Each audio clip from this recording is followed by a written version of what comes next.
श्री स्वामी समर्थ. स्वागत आहे तुम्हा सर्वांचे माझ्या आजच्या व्हिडिओमध्ये.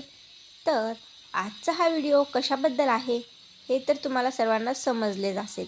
तर आजचा व्हिडिओ आहे एकादशी आणि मकर संक्रांतीचा हा दुर्मिळ योग जो की यावर्षी आपल्याला लाभलेला आहे त्याबद्दल. तर मकर संक्रांती ही 14 जानेवारी 2026 वार बुधवार रोजी आलेली असून याच दिवशी एकादशी देखील आलेली आहे. ही एकादशी म्हणजे षटतिला एकादशी आहे. या दिवशी 6 प्रकारे तिळाचा वापर हा आपल्याला करायचा आहे किंवा तिळाचा उपाय हा या दिवशी आपल्याला करायचा असतो. तर यावर्षी पौष महिन्यामध्ये सूर्यदेवांची कृपा ही आपल्याला मिळतच आहे. सूर्यदेवांची पूजा अर्चनाही आपण करतच आहोत. त्याचबरोबर यावर्षी आपल्याला भगवान विष्णूंची त्यांची पूजा अर्चना करण्याचा दुर्मिळ योगही आपल्याला यावर्षी संक्रांतीच्या दिवशी लाभलेला आहे. तर संक्रांतीच्या दिवशी कोणता उपाय केल्याने आपल्या आयुष्यातील अडचणी दूर होतील तसेच पापाचा नाश होईल या सर्व गोष्टींबद्दल माहिती आपण या व्हिडिओमध्ये जाणून घेणार आहोत.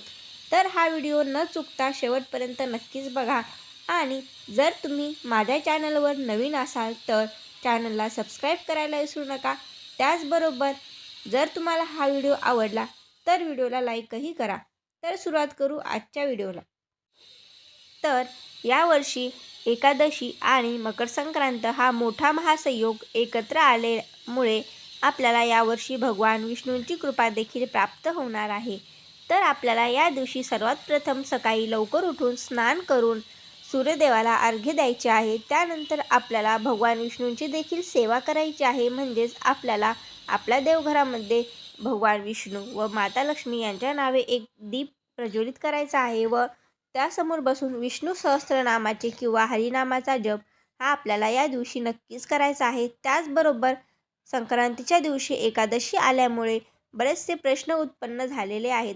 दरवर्षी आपण मकर संक्रांतीला सुगड पूजन करत असतो व त्या सुगडाला आपण पुरणाचा नैवेद्य दाखवतो. त्याचबरोबर बऱ्याचशा ठिकाणी तांदळाची आणि मूग डाळीची पिवळी खिचडी बनवतात व त्या खिचडीचे दानही करत असतात.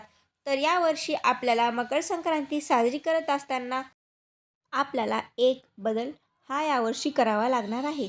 तो म्हणजे मकर संक्रांतीच्या दिवशी आपण जे काही खिचडीचे दान करीत असतो ते आपल्याला यावर्षी करणे शक्य होणार नाही किंवा करायला जमणार नाही. कारण एकादशीच्या दिवशी हिंदू शास्त्रामध्ये असे सांगितले आहे की एकादशीला तांदळाला स्पर्श करणे हे वर्ज्य आहे. तांदूळ या दिवशी अशुभ मानला जातो. म्हणजे घरामध्ये भात किंवा खिचडी एकादशीच्या दिवशी बनवणे वर्ज्य आहे. हे जर आपण एकादशीच्या दिवशी तांदूळ किंवा खिचडी घरी बनवली तर ते अशुभ असते अशी मान्यता पूर्वीपासून चालत आलेली आहे. त्यामुळे आपल्याला मकर संक्रांतीच्या दिवशी एकादशी आलेली असल्यामुळे या दिवशी खिचडीचे दान हे करता येणार नाही. त्या व्यतिरिक्त तुम्हाला जर दान करायचे असेल तर तुम्ही तिळगुळाचे दान एकादशीच्या व मकर संक्रांतीच्या या पावनदिनी नक्कीच करावे.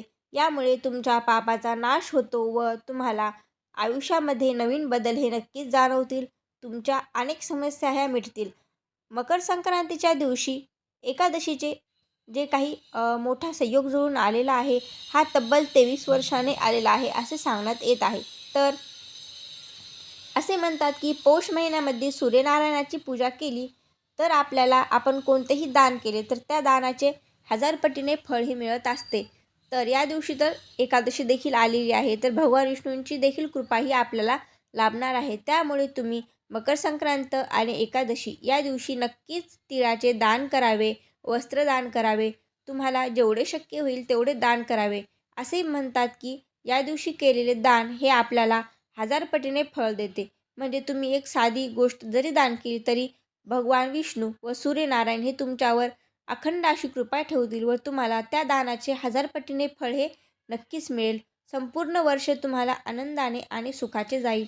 तर यावर्षी आपल्याला तिळगुळ दान करणे हा एक उपाय नक्कीच करायचा आहे. हा उपाय तुमचे आयुष्य नक्कीच बदलून टाकेल.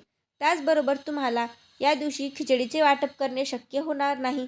त्यामुळे तुम्ही दुसऱ्या दिवशी म्हणजे द्वादशीला खिचडीचे दान हे करू शकता. तर दुसऱ्या दिवशीच आपल्याला देवाला नैवेद्यही दाखवायचा आहे. म्हणजे पुरणपोळीचा नैवेद्य देवाला दाखवायचा आहे. त्या व्यतिरिक्त तुम्ही एकादशीच्या दिवशी तिळगुळ हे खाऊ शकता. एकादशी आणि मकर संक्रांतीचा हा पुण्ययोग आपल्याला यावर्षी लाभला आहे, याचा तुम्ही नक्कीच फायदा करून घ्या. भगवान विष्णूची आणि सूर्यदेवाची यथोचित मनोभावे पूजा अर्चना करा, सेवा करा. मकर संक्रांतीच्या दिवशी केलेले कोणतेच दान व्यर्थ जात नाही. त्यामुळे तुम्हाला जेवढे शक्य होईल तेवढे दान एकादशी आणि मकर संक्रांतीच्या या महायोग जो आलेला आहे, या महायोगावर नक्कीच तुम्ही दान करा व त्याचे फळही तुम्हाला नक्कीच प्राप्त होईल. तर हा व्हिडिओ जर तुम्हाला आवडला असेल तर व्हिडिओला लाईक करा आणि चॅनलला सबस्क्राईब करायला विसरू नका.